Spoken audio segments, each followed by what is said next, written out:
ሰላም ጤና ይስጥልን ተመልካቾቻችን። በኢትዮጵያ የፖለቲካዊ ለውጥ ከመጣ እነሆ 7 ዓመታት ተቆጥረዋል። በእነዚህ 7 የለውጥ ዓመታት የተገኙ ውጤቶች እንዴት ይቃኛሉ? በተለይም ለውጥ ፈላጊው ማህበረሰብ ያነሳቸው የነበሩ ማህበራዊ፣ ኢኮኖሚያዊና ፖለቲካዊ ጥያቄዎች እንዴት መልስ እያገኙ ነው? የዛሬ እንግዳችን የብልጽግና ፓርቲ ምክትል ፕሬዝዳንትና የፓርቲው ዋና ጽህፈት ቤት ኃላፊ አቶ አደም ፋራ ናቸው። አብራችሁ እንድትቆዩ በአክብሮት እንጋብዛለን። አቶ አደም ፋራ ስለ ጊዜዎት እጅግ አድርጌ አመሰግናለሁ። እኔም አመሰግናለሁ። የቃለ ምልልሳችን ዋና ትኩረት በለውጡ የተከናወኑ ተግባራትና የተገኙ ውጤቶችን ይመለከታል። ነገር ግን ተመልካቾቻችን ጠቅላላ ግንዛቤ ይኖራቸው ዘንድ ከለውጡ በፊት ወደ ነበረው አገራዊ ሁኔታ እንመለስና የኢትዮጵያን የፖለቲካ ለውጥ እንዲመጣ ግፊት ያደረጉ ዋና ዋና ምክንያቶች ምንድን ነበሩ? ከ7 ዓመታት በፊት በሀገራችን ፖለቲካዊ ለውጥ እንዲመጣ ገፊ ምክንያቶች የነበሩ ጉዳዮችን ጠቅለል ባለመልኩ ስናይ በሶስት ከፍለን ማየት እንችላለን። የመጀመሪያው የእኩልነትና ሌሎች ሰብአዊ መብቶች ጥሰት ነው። ከለውጡ በፊት ሰብአዊ መብቶች በከፍተኛ ደረጃ የሚጣሱበት፣ ኢሰብአዊ አያያዞች በስፋት የነበሩበት፣ ሕግና ስርዓትን ባልጠበቀ አኳኋን ዜጎች የሚታሰሩበት፣ ሀሳባቸውን በነጻነት በማራመዳቸው ብቻ ችግር የሚደርስበት፣ ለዜጎች እኩል የህግ ጥበቃ ማይደረግበት ሁኔታ ነበር። ከዚህ በተጨማሪም የብሔር ብሔረሰቦችና ህዝቦች የእኩልነት መብትም በተሟላ መልኩ ማይከበርበት ሁኔታ ነበር። በአጠቃላይ ህገ መንግስታዊ የሆነው ሰብአዊ መብቶች በአግባቡ ማይከበሩበት ሁኔታ ነበር። እነዚህ ጥሰቶች ህዝቡን ለቅሬታ ለምሬት የዳረጉበትና ለውጥ እንዲመጣ ህዝቡ እንዲገፋ ምክንያቱ የሆኑበት ሁኔታ ነበር። ሁለተኛው ከፍትሃዊነት ችግር ጋር የተያያዘ ነው። በሀገራችን ፍትሃዊ የሀብት ክፍፍል ከማረጋገጥ አኳያ ሰፊ ክፍተት ነበረ። በተለይ እንደ ሀገር በነበረው ምዝበራ፣ የተደራጀ ሌብነት ምክንያት ፕሮጀክቶች በአግባቡ ማይፈጸሙበት፣ ከፍተኛ የሆነ አድልኦ በአፈጻጸም ደረጃ የነበረበት ሁኔታ ነበር። በአጠቃላይ በኢኮኖሚ እንቅስቃሴ ሁሉንም ዜጎች ሁሉንም አካላት በአግባቡ ከማሳተፍ አኳያም ሰፊ ክፍተት ነበረ። እነዚህ ህዝቡ እንዲማረር እና ለውጥ እንዲመጣ እንዲገፋ አድርገውታል። ሶስተኛው ከዴሞክራሲ እጦት ጋር የተያያዘ ነው። የዴሞክራሲ እጦቱ በራሱ ችግር መሆኑ በራሱ የዘመናት የትውልዶች ጥያቄ የነበረ መሆኑ እንደጠበቀ ሆኖ የእኩልነት መብቶችን ለማክበር ከእኩልነት ጋር የተያያዙ ከብሔር ብሔረሰብ እና ህዝቦች ጥያቄዎች ጋር በተያያዘ ምላሽ ለመስጠት የተደረጉ ጥረቶች እንዳይሳኩም የዴሞክራሲ እጦቱ እንቅፋት የነበረበት፣ እንደዚሁም የፍትሃዊነት ጥያቄ ፍትሃዊ የኢኮኖሚ ተጠቃሚነት ጉዳይ ምላሽ እንዲያገኝ የተደረጉ ሙከራዎችም የተሟላ ምላሽ ያልሰጡበት ውጤታማ ያልሆኑበት ሁኔታም ከዴሞክራሲ እጦት ጋር የተያያዘ ነው። ስለዚህ የዴሞክራሲ እጦቱ በተለይ የፖለቲካ ምህዳሩ በከፍተኛ ደረጃ እንዲጠብ የተደረገበት፣ ለሀሳብ ትግል የማይመች ሁኔታ ነበር። ከዚህ በተጨማሪ ሀሳባቸውን በነጻነት ለማራመድ የሚንቀሳቀሱ አካላትም ከፍተኛ እንቅፋት እየተፈጠረባቸው በአጠቃላይ የፖለቲካ ምህዳሩ ጠቦ የተለያዩ የፖለቲካ ተዋናያን ሌሎች አማራጮችን እንዲያዩ ያስገደደበት ሁኔታ እንደነበረ እናስታውሳለን።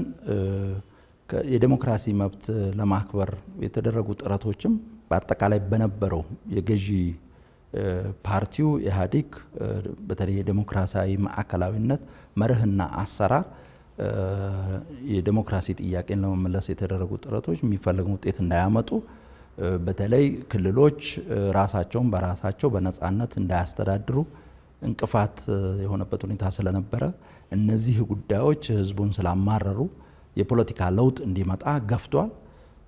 በዚህም ምክንያት በገዢ ፓርቲው በኢህአዴግ ውስጥ የነበሩ ግን ለውጥ ፈላጊ የሆኑ አካላት የህዝቡን ፍላጎት በአግባቡ በመረዳት ለውጥ እንዲመጣ የመሪነት ሚናውን የተጫወቱበትና ለውጥ እንዲመጣ የሆነበት ሁኔታ ነበር። ከለውጡ በኋላ በተለይ ለውጡ እንዲመጣ ገፊ ምክንያቶች የነበሩ ጉዳዮች ምላሽ እንዲያገኙ ሰፊ ጥረት ነው የተደረገው። በተለይ ከምላሽ አሰጣጥ አኳያ በዋናነት የታዩት ጉዳዮች የመጀመሪያው ከሀሳብ ጋር የተያያዘ ነው። የህዝቦች የዘመናት ጥያቄዎች አሉ። የተለያዩ የፖለቲካ ስርዓቶች እነዛን የህዝቦች ጥያቄዎችን ለመመለስ ጥረት አድርገዋል። ነገር ግን ለመመለስ ጥረት በሚያደርጉበት ወቅት ማዕከል የነበረው ሀሳብ በተለይ ለችግሩ ዘላቂ መፍትሄ የሚሰጥ አልነበረም። ስለዚህ ከሀሳብ ጋር በተያያዘ ያለውን ጉዳይ በደንብ የማየት ሁኔታ ነበር። ስለዚህ ከዚህ አንጻር የትውልዶች ጥያቄዎች የተሳሰሩ ናቸው የሚል እምነት ነው የተያዘው ማለት ነው። የእኩልነት፣ የነጻነት፣ የፍትሃዊነት ጉዳዮች፣ የዴሞክራሲ ጉዳዮች በእጅጉ የተቆራኙ ናቸው፣ የተሳሰሩ ናቸው። ስለዚህ የተደረገው የትውልዶች ጥያቄዎችን ወደ አንድ በማምጣት በዴሞክራሲያዊ አኳኋን ለመመለስ ነው ጥረት የተደረገ። ከስልት አኳያም ከዚህ ቀደም በሀገራችን በአብዮት መልክ የህዝቦች ዋና ዋና ጥያቄዎች ምላሽ እንዲያገኙ ጥረት ቢደረግም ዘላቂ ሊሆን አልቻሉም። የሚፈለገውን ውጤት ሊያመጡ አልቻሉም። ስለዚህ ከአብዮት ይልቅ የሪፎርም አቅጣጫን መከተል ተከታታይነትና ዘላቂነት ያለው ለውጥ ማምጣት ያስችላል። የህዝቡን ዋና ዋና ችግሮች ለውጥ እንዲመጣ ገፊ ምክንያቶች የነበሩ ጉዳዮችን አስተሳስረን ለመመለስም ያግዛል የሚል እምነት ተይዞ በሪፎርም አቅጣጫ ተኪዷል። ይህንን ሀሳብ በመያዝ ነው እንግዲህ በመቀጠል የተለያዩ የሪፎርም እርምጃዎችን ወደ መውሰድ የተገባው። ከተወሰዱት የሪፎርም እርምጃዎች መካከል ቀዳሚው የፖለቲካ ምህዳሩን ማስፋት ነው። ለሀሳብ ትግል የሚመች ከባቢ መፍጠር ነው። ከዚህ አንጻር የፖለቲካ እስረኞች የተፈቱበት፣ ውጭ የነበሩትም ወደ ሀገር ውስጥ እንዲገቡ የተደረገበት ሁኔታ ተፈጥሯል። ከዚህ በተጨማሪም የዴሞክራሲ ተቋማት ነፃና ገለልተኛ እንዲሆኑ ማድረግ ነው የተደረገው። በተለይ የብሔራዊ ምርጫ ቦርድ፣ የሰብአዊ መብት ኮሚሽን፣ እንባ ጠባቂ ተቋማት፣ ምክር ቤቶች በነፃነት እንዲሰሩ ህገ መንግስታዊ ስልጣናቸውን በሌሎች አዋጆች የተሰጧቸውን ስልጣንና ተግባራት በነፃነት ተግባራዊ እንዲያደርጉ ነው ጥረት የተደረገው። ከዚህ ጋር ተያይዞ ከአመራር ጀምሮ በተለይ ገለልተኛ የሆኑ አካላት የዴሞክራሲ ተቋማት ነፃና ገለልተኛ ሆነው የተቋቋሙለትን ዓላማ በአግባቡ እንዲያስፈጽሙና ለሀገራችን የዴሞክራሲ ስርዓት ግንባታ የድርሻቸውን ማበርከት እንዲችሉ ከመሪዎች አኳያም ጥንቃቄ የተደረገበት ሁኔታ እንደነበረ ሁላችንም እናስታውሳለን። ስለዚህ ይሄ ተጠናክሮ የቀጠለበት ሁኔታ አለ። ሌላው የተወሰደው እርምጃ የጸጥታና ደህንነት ተቋማት ሙያዊ ስነ ምግባርን አክብረው ገለልተኛ ሆነው ህገ መንግስቱን በአግባቡ የሚያከብሩና የሚያስከብሩ እንዲሆኑ ነው ጥረት የተደረገው። ከዚህ አኳያ የጸጥታና ደህንነት ተቋማት ኢትዮጵያን የሚያገለግሉ ህገ መንግስትን አክብረው የሚሰሩ የአንድ ፓርቲ የአንድ አካል ውግንና ሳይሆን ለኢትዮጵያ እንዲወግኑ ለህዝቡ እንዲወግኑ ተደርጓል።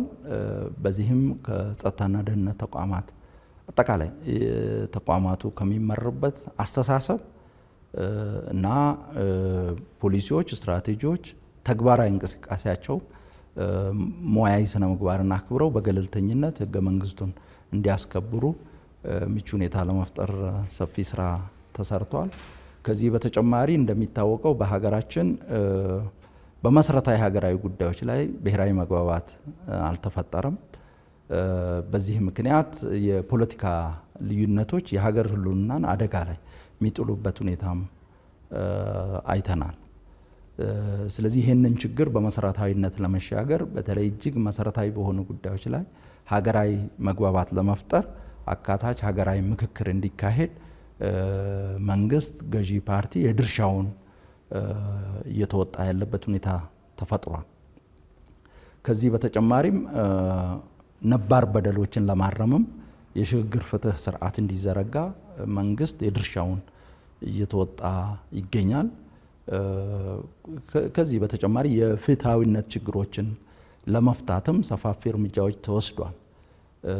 በተለይ የጋራ ሀብቶች ግልጽነት ባለው መልኩ እንዲሰራጩ፣ ፍትሃዊ በሆነ መልኩ እንዲሰራጩ ግልጽ የሆነ የአሰራር ስርዓት ጭምር በማበጀት በተለይ የፌዴራል ተቋማት የሚሰሯቸው ስራዎች ግልጽና የህዝቦችን ፍትሃዊ ተጠቃሚነት የሚያረጋግጥ የተመጣጠነ እድገት ለማረጋገጥ የሚያስችል ሊሆን ይገባል በሚል የፍትሃዊነት ጥያቄን አድሬስ ለማድረግ ሰፋፊ እርምጃዎች ተወስደዋል። ከዚያ አኳያ የህግ የተቋም ማሻሻያ ስራዎች ተሰርተዋል። ከፖለቲካ አኳያም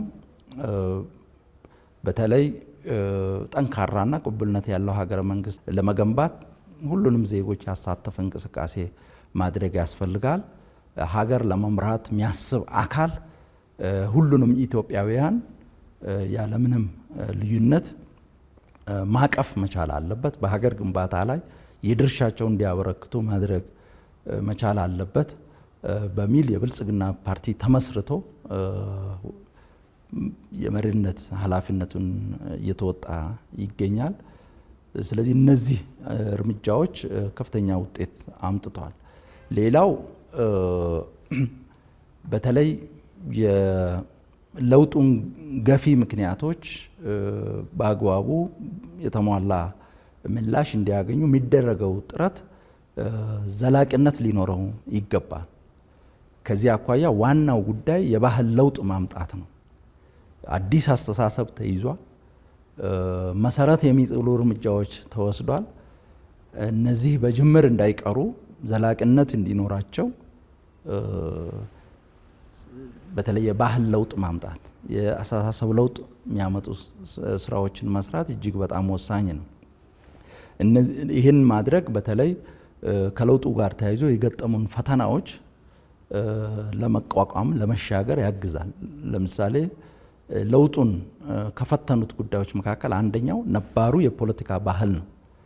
ነባሩ የፖለቲካ ባህል ከንግግር ይልቅ በኃይል ፍላጎትን ማሳካትን መሰረት ያደረገ ነው። ለኮምፕሮማይዝ የማይመች ሁኔታ እንደነበረ እናውቃለን። ስለዚህ ይህንን ሁኔታ መቀየር ያስፈልጋል።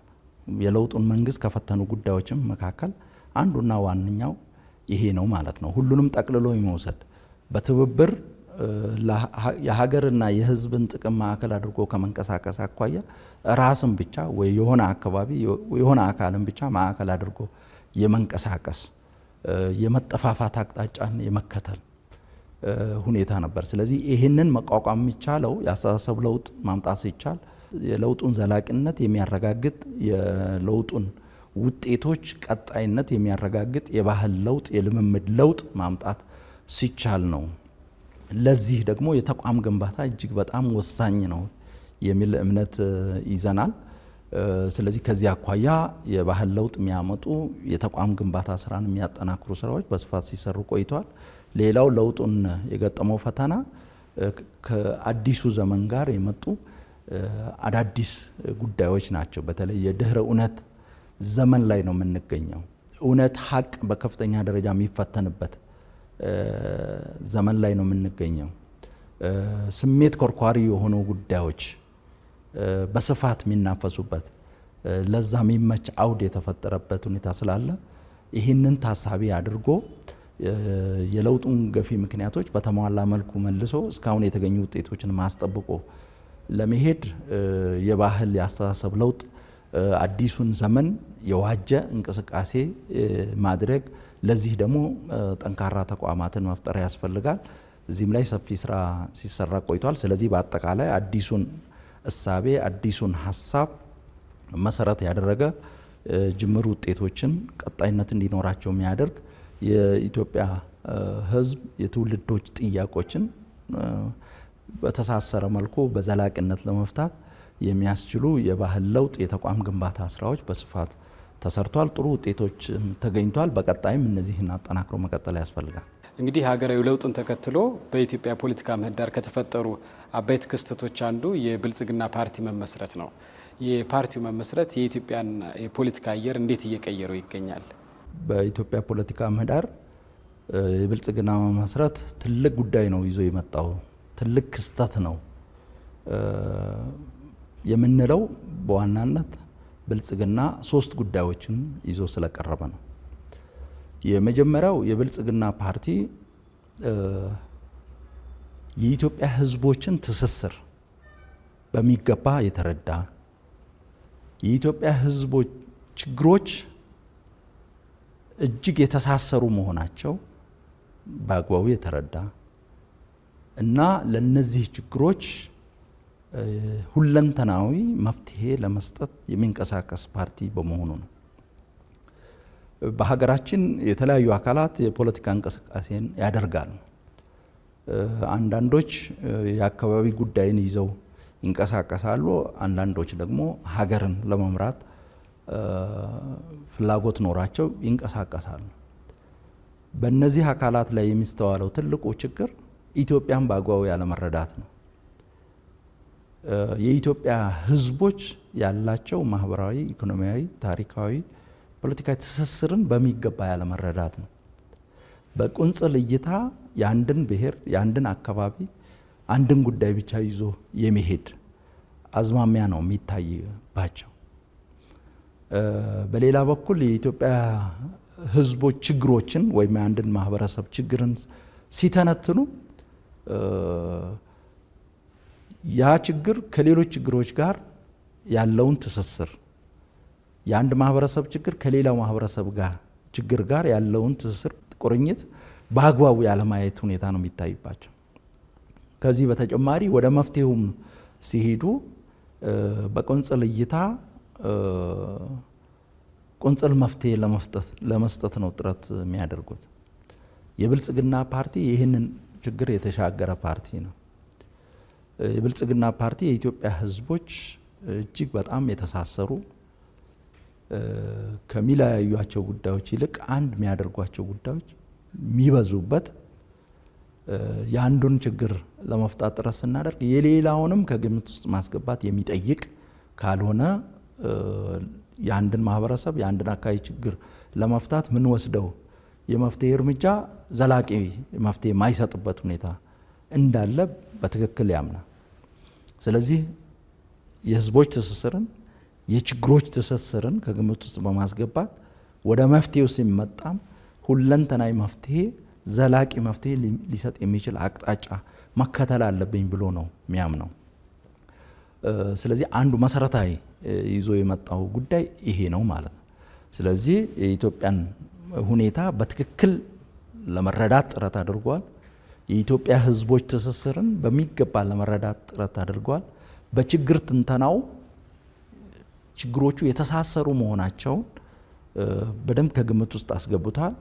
የእኩልነት መብት ያለ ነጻነት መብት በተሟላ መልኩ ሊመለስ እንደማይችል፣ የፍትሃዊነት መብት ያለ ዴሞክራሲያዊ መብት በተሟላ መልኩ ሊመለስ እንደማይችል፣ የእኩልነት፣ የነጻነት፣ የፍትሃዊነት፣ የዴሞክራሲ ጥያቄዎች እጅግ በጣም የተሳሰሩ መሆናቸው ስለዚህ ስንተነትንም አስተሳስረን ማየት እንዳለብን ከግምት ውስጥ አስገብቶ ፕሮግራሙን የቀረጸ ፓርቲ ነው።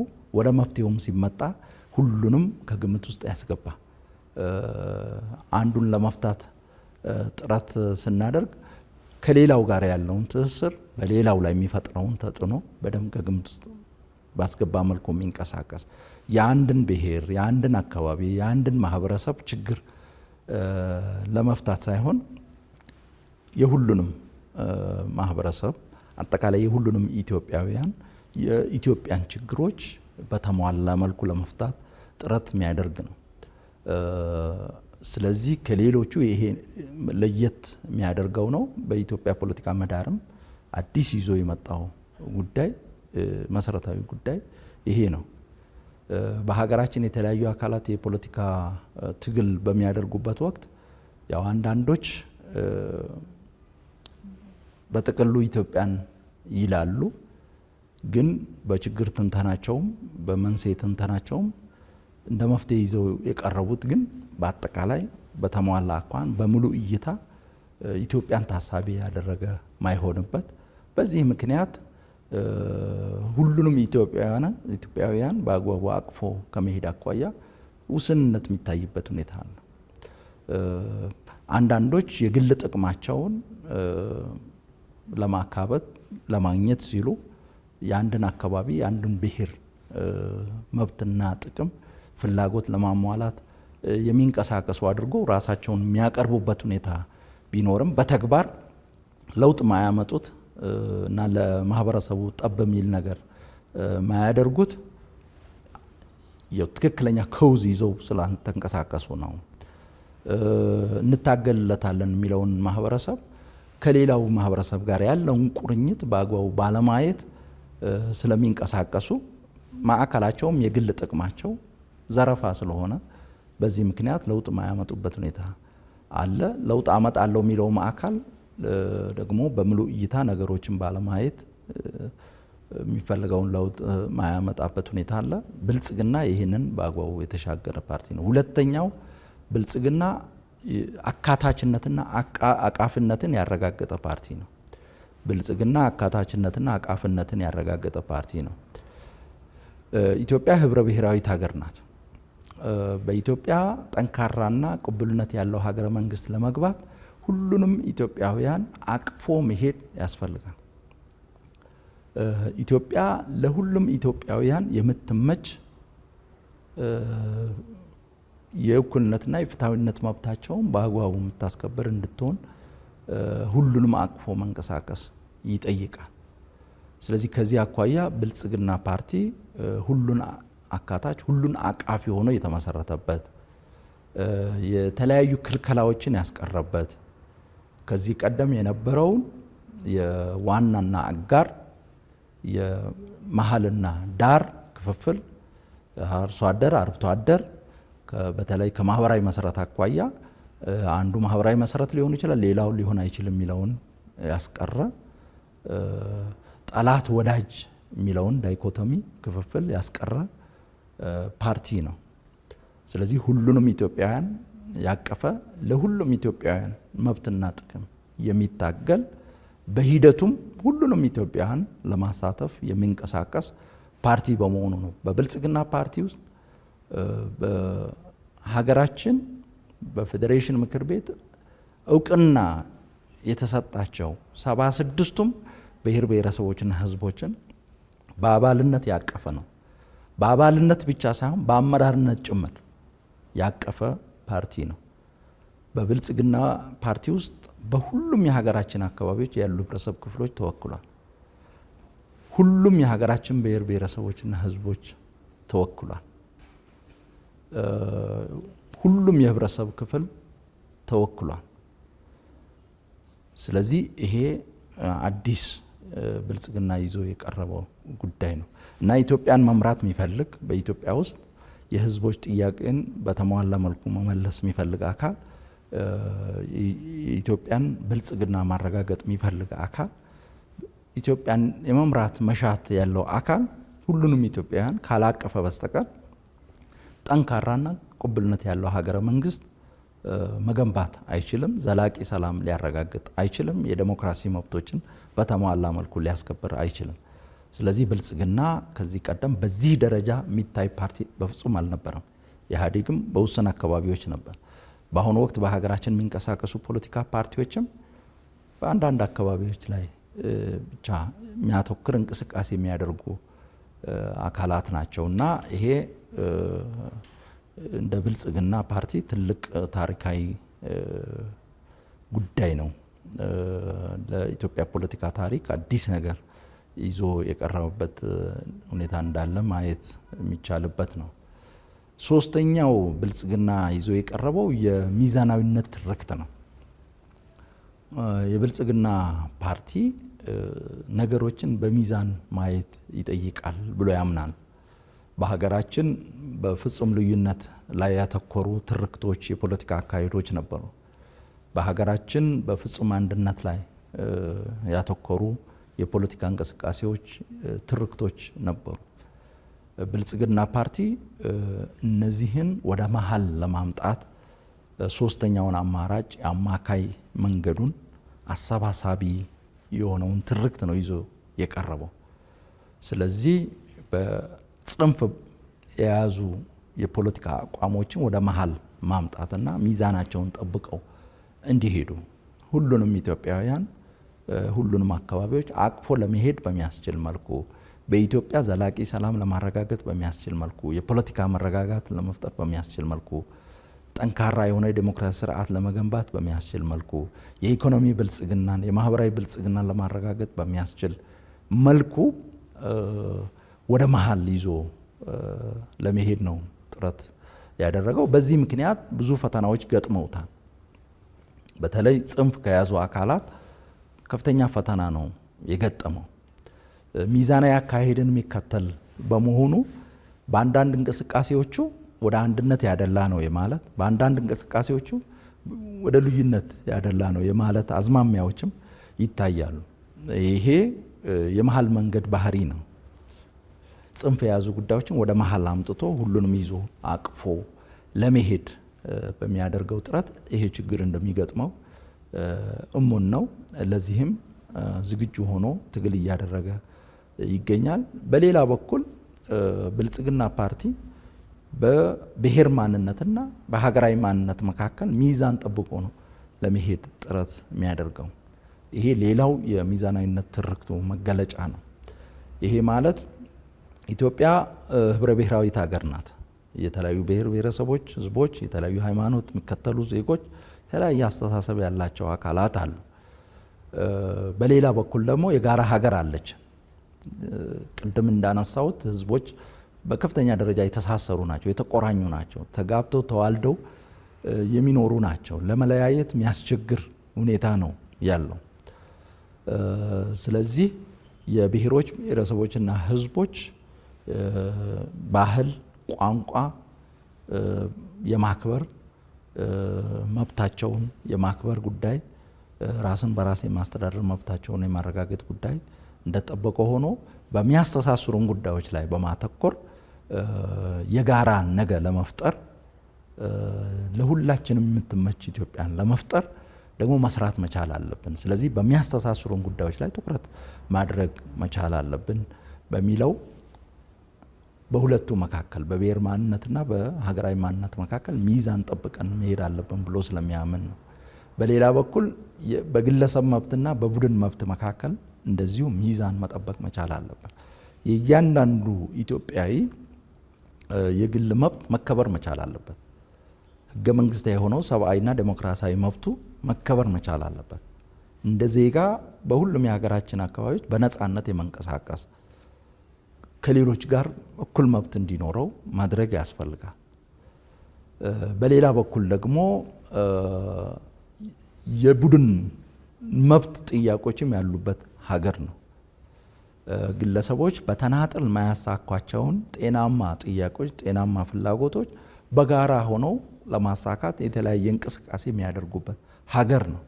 የሀገራችን የፖለቲካ ታሪክም መለስ ብለን ስናይ ለቡድን መብት ሰፊ ትግል ነበር ሲደረግ የቆየው። ስለዚህ የግለሰብ መብት ብቻ ብለን የቡድን መብትን ኢግኖር አድርገን ትተን መሄድ ትክክል አይደለም። ስለዚህ በሁለቱ መካከል ሚዛን መጠበቅ መቻል አለብን። የግለሰብ መብትን ለማክበር ለማስከበር በምናደርገው ጥረት የቡድን መብት ማይሸራረፍበት ሁኔታ መፍጠር፣ የቡድን መብቶችን ለማክበር ለማስከበር በምናደርገው ጥረት ደግሞ የግለሰቦች መብት ማይጨፈለቅበት ሁኔታ መፍጠር ያስፈልጋል። ስለዚህ ሁለቱንም ታሳቢ አድርጎ በሚዛናቸው ማስኬድ ወሳኝ ነው ብለን እናምናለን። በሌላ በኩል በሀገራችን የነበረው የፖለቲካ ባህል ታሪክ በፉክክር ላይ የተመሰረተ ነው። ወይ መደገፍ ነው ወይ መቃወም ነው። በሁለቱ መካከል ስፔስ አልነበረም። የብልጽግና ፓርቲ ግን በፉክክርና በትብብር መካከል ሚዛን መጠበቅ አለበት ብሎ ነው የሚያምነው። በሀገራዊ ጉዳዮች ላይ የሀገርን የሕዝብን ጥቅም ማዕከል ባደረጉ ጉዳዮች ላይ ትብብር በሚጠይቁ ጉዳዮች ላይ መተባበር ያስፈልጋል። እንደዚሁም የሀሳብ ልዩነቶች ተፈጥሯዊ ናቸው፣ የዴሞክራሲ ስርዓት መገለጫዎች ናቸው። ስለዚህ የሀሳብ ልዩነቶች አማራጮች እንደሚኖሩ ታሳቢ በማድረግ ለጤናማ ፉክክር ደግሞ ራስን ማዘጋጀት ያስፈልጋል። ለጤናማ ፉክክር ምቹ የሆነ አውድ መፍጠር ያስፈልጋል ብሎ ያምናል ብልጽግና። ስለዚህ ከዚህ አንጻር በትብብርና በፉክክር መካከል ሚዛን ጠብቀን ልንሄድ ይገባል ብሎ ያምናል። ከዛ በተጨማሪ ብልጽግና ፓርቲ በሚዛናዊነት ትርክቱ በትናንት በዛሬና በነገ መካከል ሚዛን መጠበቅ ያስፈልጋል። ትናንት ውስጥ መልካም ነገሮች አሉ። እነዛን መልካም ነገሮች እሴት ጨምረን አስጠብቀን አስፍተን የምንሄድበት ሁኔታ ሊኖር ይገባል። እንደዚሁም ህጸጾች አሉ። እነዛን ደግሞ ለማረም የሚያስችል ስራ መስራት መቻል አለብን።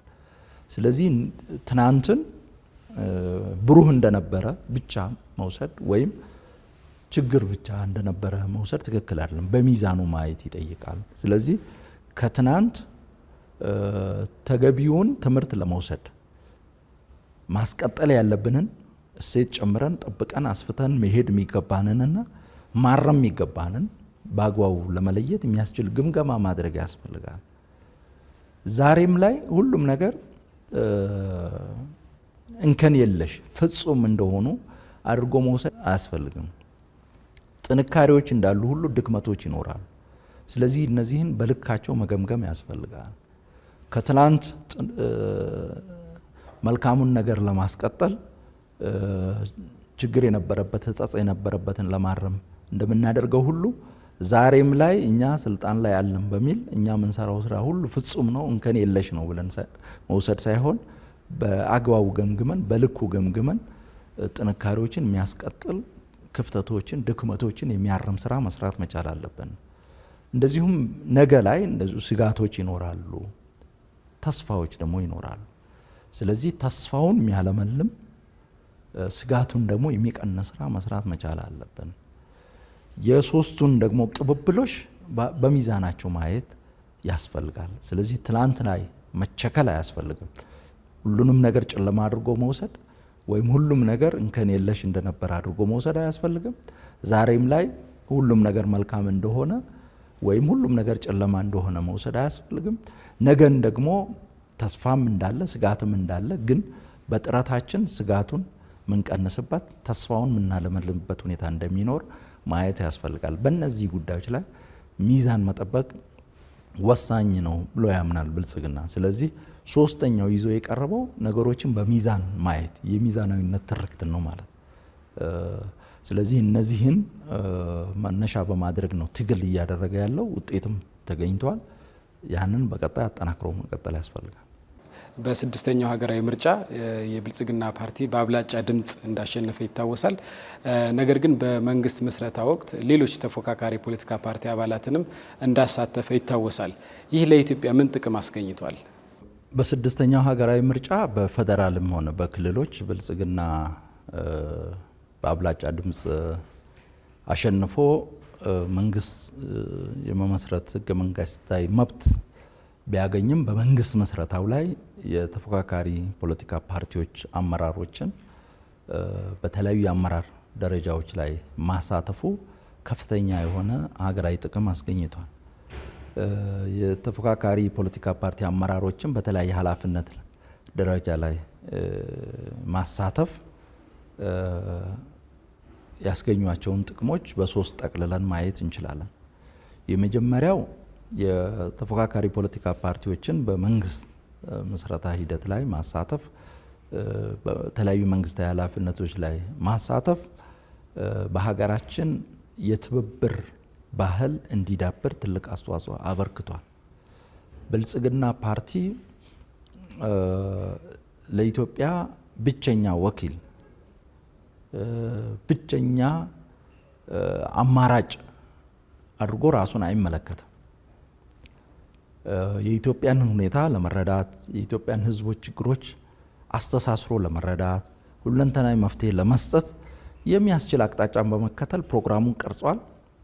ትግል እያደረገ ነው። በስድስተኛ ሀገራዊ ምርጫም ለህዝብ ማኒፌስቶውን አቅርቦ የህዝብ ይሁንታን አግኝቶ መንግስት መስርቷል። ነገር ግን ለኛ ያልታየን ነገር ካለ እኛ ካየነው አቅጣጫ ይልቅ ለኢትዮጵያ የሚጠቅም አቅጣጫ የሚያይ አካል ካለ እኛ ኦፕን ማይንድ ነን። ማንኛውም የኢትዮጵያንና የኢትዮጵያን ሕዝብ ጥቅም ማዕከል ያደረገ እንደ ሀገር ዘላቂ ሰላም እንድናረጋግጥ፣ የዳበረ ዴሞክራሲ ስርዓት እንድንገነባ፣ የተረጋጋ የፖለቲካ ሁኔታ እንድንፈጥር፣ የኢኮኖሚ ብልጽግና እንድናረጋግጥ፣ በአጠቃላይ ጠንካራና ቅቡልነት ያለው ሀገረ መንግስት በመገንባት በሀገራችን ሁለንተናዊ ብልጽግና ለማረጋገጥ የሚረዳ ሀሳብ ይዞ የሚቀርብ አካል ሁሉ ሀሳቡን በነጻነት እንዲያራምድ ለህዝቡ እንዲያቀርብ እና የህዝብ ይሁንታን ካገኘ ኢትዮጵያን የመምራት እድል እንዲኖረው የሚፈቅድ በመድበለ ፓርቲ ስርዓት ላይ ጽኑ እምነት ያለው ፓርቲ ነው። ከዛም ባሻገር አንድ ፓርቲ አብላጫ ድምፅ አግኝቶ ብቻውን ሀገር መምራት ማይችልበት ሁኔታ ከተፈጠረ ነው በጋራ ተባብሮ ሀገርን መምራት በጋራ ሀገርን መምራትም ይቻላል ብሎ ያምናል ማለት ነው። ስለዚህ እንደዚህ አይነት ልምምድ ከዚህ ቀደም ስላልነበረ ያንን ልምምድ ለማምጣትም ወሳኝ እርምጃዎች መወሰድ አለባቸው ብሎ ያምናል። ከነዚህ መካከል የተፎካካሪ ፖለቲካ ፓርቲ አመራሮችን በተለያየ ኃላፊነት ደረጃ ላይ ማሳተፍ። ስለዚህ ይሄ የትብብር ባህል እንዲዳበር የሀገርን የህዝብን ጥቅም ዘላቂ የህዝቦች ፍላጎትን ማዕከል ባደረገ መልኩ ተባብሮ ለመስራት የሚያስችል ሁኔታ እንዲፈጠር ሁሉም ባለው አቅም ባለው ልምድ ሀገሩን እንዲያገለግል ምቹ ሁኔታ ለመፍጠር ወደፊት ምናልባት ከፈርስት ፓስት ዘ ፖስት ስርዓት ወደ ፕሮፖርሽናል ሪፕሬዘንቴሽን ወደ ተመጣጣኝ ውክልና ስርዓት የምንሸጋገር ከሆነ በጋራ መንግስት የመመስረት በመንግስት መዋቅር ውስጥ በጋራ የመስራት ሁኔታ ይመጣል። ያ ደግሞ ከወዲሁ ልምምድ ስለሚያስፈልግ ያንን ልምምድ ለማምጣት ያንን ባህል ለማምጣት የተለያየ ሀሳብ ያላቸው የተለያየ አማራጭ ይዘው የቀረቡ አካላት የተለያዩ ፖለቲካ ፓርቲዎች በጋራ ጉዳዮች ላይ በሀገራዊ ጉዳዮች ላይ በትብብር የሚሰሩበትን ሁኔታ ለመፍጠር እንደዚህ አይነት እርምጃዎች ወሳኝ ናቸው ብለን ስላመን ከዚህ አንጻር ከፌደራል ጀምሮ እስከ ወረዳ ድረስ የተፎካካሪ ፖለቲካ ፓርቲ አመራሮችን በተለያየ ኃላፊነት ደረጃ ያሳተፍንበት ይሄም የትብብር ባህል እንዲያድግ ትልቅ አስተዋጽኦ እያበረከተ የሚገኝበት ሁኔታ አለ። ያንን በቀጣይ አጠናክረን እንቀጥላለን። ሁለተኛው የተገኘው ፋይዳ በተለይ በፖሊሲ አወጣት ሂደት በእቅዶች ዝግጅት እና በውሳኔ አሰጣጥ ሂደት የተሻለ ነገር ለሀገር ለሕዝብ የሚጠቅም ፖሊሲ እንዲወጣ ውሳኔ እንዲወሰን እቅድ እንዲታቀድም ትልቅ አስተዋጽኦ አበርክቷል። ለዚህ መነሻው ነገሮችን በተለያየ ፐርስፔክቲቭ የሚያዩ አካላት ነገሮችን ከተለያየ መነሻ የሚያዩ አካላት በፖሊሲ አወጣት ሂደት በውሳኔ አሰጣጥ ሂደት እንዲሳተፉ ማድረግ አንዱ ያላየውን ሌላው የሚሞላበት ኮምፕሊመንት የሚደራረግበትና መጨረሻ ላይ ለሀገር ለሕዝብ የሚጠቅም የተሻለ ውሳኔ የተሻለ ፖሊሲ የሚወጣበትን ሁኔታ ይፈጥራል። ስለዚህ ከዚህ አንጻርም የተለያዩ የተፎካካሪ ፖለቲካ ፓርቲ አመራሮችን ማሳተፋችን በእያንዳንዱ እርከን የሚደረጉ ውይይቶች የተሻለ ውሳኔ የተሻለ አማራጭ እንዲወጣ እየደገፉ ይገኛሉ። ስለዚህ ለሕዝብ ለሀገር የሚጠቅም ውሳኔና ፖሊሲ ለመቅረጽ ይሄ ወሳኝ ነው ብለን ስላመን ከዚህ አኳያም ትልቅ ፋይዳ ተገኝቷል። ሶስተኛው ፋይዳ የተፎካካሪ ፖለቲካ ፓርቲዎች ተቋም የመምራት ልምድ እንዲያዳብሩ ረድቷል። የተፎካካሪ ፖለቲካ ፓርቲዎች በገባቸው ልክ ለሀገር ይጠቅማል የሚሉትን ሀሳብ ይዘው ሊቀርቡ ይችላሉ። ያንን ሀሳብ ይዘው ሲቀርቡ ምናልባት የሀገራችንን ሁኔታ የተቋማትን ሁኔታ ያ ሀሳብ ሊተገበር የሚችል መሆኑና የሚፈለገውን ውጤት የሚያመጣ መሆኑን በአግባቡ ከግምት ውስጥ ላይ ያስገቡ ይችላሉ። ስለዚህ የተፎካካሪ ፖለቲካ ፓርቲ አመራሮችን በተለያዩ እርከኖች በአመራርነት ማሳተፋችን ልምድ እንዲያገኙ ረድቷል። ተቋም እንዴት ነው የሚመራው? በተቋማት ውስጥ ያሉ ሁኔታዎች ምን ይመስላሉ? የፕሮክራሲ ሁኔታ ምን ይመስላል? አንድን ሀሳብ በተቋማት አማካኝነት ተግባራዊ ለማድረግ በሚደረገው ጥረት ሊገጥሙ የሚችሉ ፈተናዎች ምንድን ናቸው? እነዛን ፈተናዎች ለመሻገር ደግሞ ምን ማድረግ አለብን የሚለውን በተመለከተ ልምድ እንዲቀስሙ ረድቷል። ያ ደግሞ በቀጣይ የተሻለ አማራጭ ይዘው እንዲቀርቡ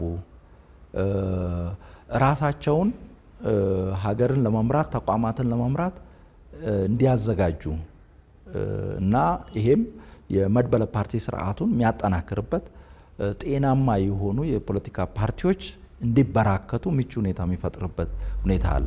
በልምድ እጦት እና በሮንግ አሰምሽን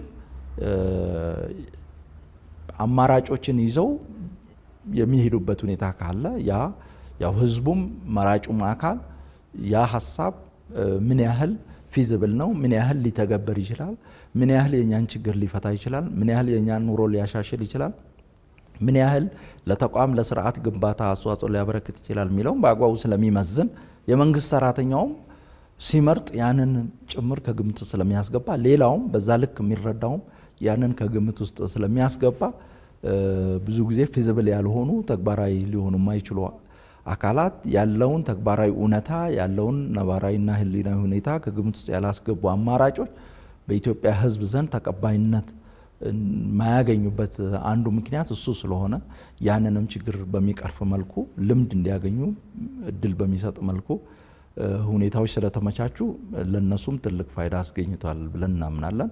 ስለዚህ እነዚህ ፋይዳዎች ስለተገኙ በቀጣይ ማጠናከርን የምንቀጥልበት ሁኔታ ይኖራል።